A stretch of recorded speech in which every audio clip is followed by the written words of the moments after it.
Good day. What we've got here is an Epson 3750. I believe there's a whole series of printers under this version, 2750, a couple of others. Problem is that we're getting the error that the maintenance box needs to be serviced. What that means is replaced. Did a bunch of searching online, couldn't find much on it. There are other models that you can get a reset chip for these printers. Doesn't turn out that you can get it for this particular model. So we're forced to order one online. Can't get them locally. We got it from a great company, shipped it super quick. We'll put the link below. This is what it is. This is a maintenance box. There's the actual chip right there, that if they ever make a reset device for it, that's why you'll plug it in. This entire thing is filled with layers of this absorbent cotton type material.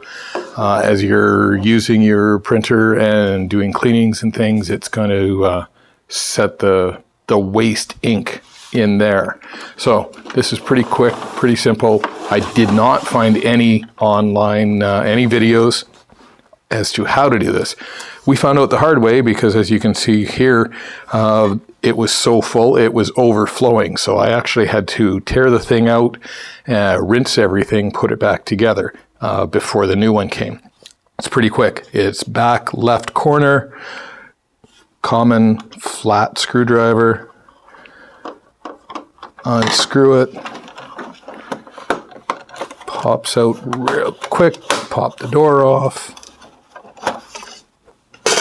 Grab it and just give it a tug. It still feels pretty full.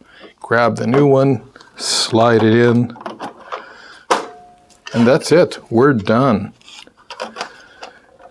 For a component that I didn't even know existed. Tighten it back up, and that's pretty much it. There are a couple of videos out there that I did see. One of them showed me how to rinse out everything, which was really helpful because it took a little bit before the new one came in and we didn't want it leaking all over the desk again. But it's in, it's done, go back. Hopefully the software recognizes the new piece.